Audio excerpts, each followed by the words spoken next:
Hey, church family, this is Emily Oates, and I am reading Luke chapter 20 today. We are very close to being done this book, which means that we are getting closer and closer to Christmas. So here we go. One day, as Jesus was teaching the people and preaching the good news in the temple, the leading priests, the teachers of religious law, and the elders came up to him. They demanded, "By what authority are you doing all these things? Who gave you the right?" "Let me ask you a question first," Jesus replied. "Did John's authority to baptize come from heaven, or was it merely human?" They talked it over amongst themselves. "If we say it was from heaven, he will ask why we didn't believe John. But if we say it was merely human, the people will stone us because they're convinced John was a prophet." So they finally replied, "I don't know." Then Jesus replied, "Then I won't tell you by what authority I do these things." Now, Jesus turned to the people again and told them this story. A man planted a vineyard, leased it to tenant farmers, and moved to another country to live for several years. At the time of the grape harvest, he sent one of his servants to collect his share of the crop, but the farmers attacked the servant, beat him up, and sent him back empty-handed. So the owner sent another servant, but they also insulted him and beat him up and sent him away empty-handed. A third man was sent, and they wounded him and chased him away. "What will I do?" the owner asked himself. I know. I'll send my cherished son. Surely they will respect him." But when the tenant farmers saw the owner's son, they said to each other, "Here comes the heir to this estate. Let's kill him and get the estate for ourselves." So they dragged him out to the vineyard and murdered him. "What do you suppose the owner of the vineyard will do to them?" Jesus asked. "I'll tell you.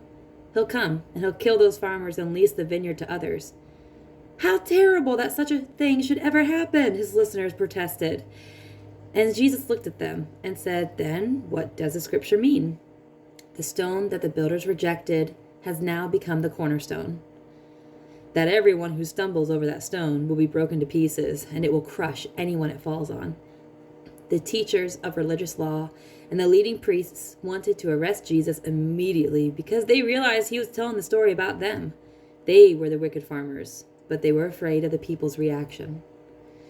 Watching for their opportunity, the leaders sent spies pretending to be honest men, and they tried to get Jesus to say something that could be reported to the Roman governor so he would arrest Jesus.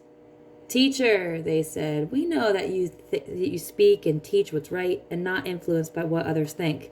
You teach the way of God truthfully. Now tell us, is it right for us to pay taxes to Caesar or not?" But Jesus saw through their trickery. "Show me a Roman coin," he said. "Whose picture and title are stamped on it?" "Caesar's," they replied. "Well," he said, "give to Caesar what is Caesar's, and give to God what belongs to God." So they failed to trap him by what he said in front of the people, and instead they were amazed by his answer, and they became silent. Then Jesus was approached by some Sadducees, religious leaders who say there's no resurrection from the dead. They posed this question to him: "Teacher, Moses gave us a law that if a man dies, leaving a wife but no children, his brother should marry the widow and have a child who will carry on the brother's name. Well, suppose there were like 7 brothers. The oldest one married and then died without children. So the second brother married the widow, but then he died. Then the third brother married her. And this continued with all 7 of them, who all died without children. Finally, the woman also died. So tell us, whose wife will she be in the resurrection? For all 7 were married to her."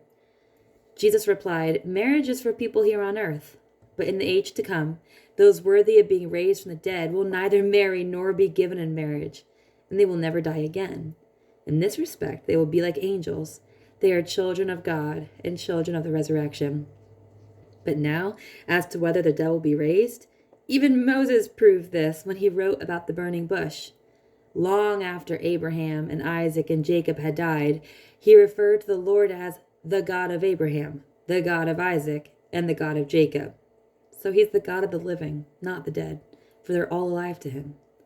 "Well said, teacher," remarked some of the teachers of religious law who were standing there, and then no one dared ask him any more questions. Jesus presented them with a question. "Why is it," he asked, "that the Messiah is said to be the son of David?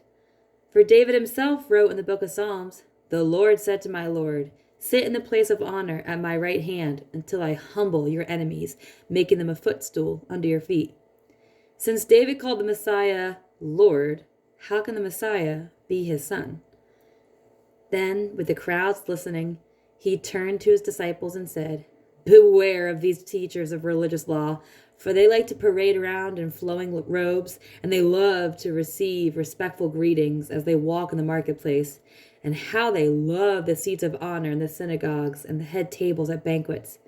Yet they shamelessly cheat widows out of their property and then pretend to be pious by making long prayers in public. Because of this, they will be severely punished.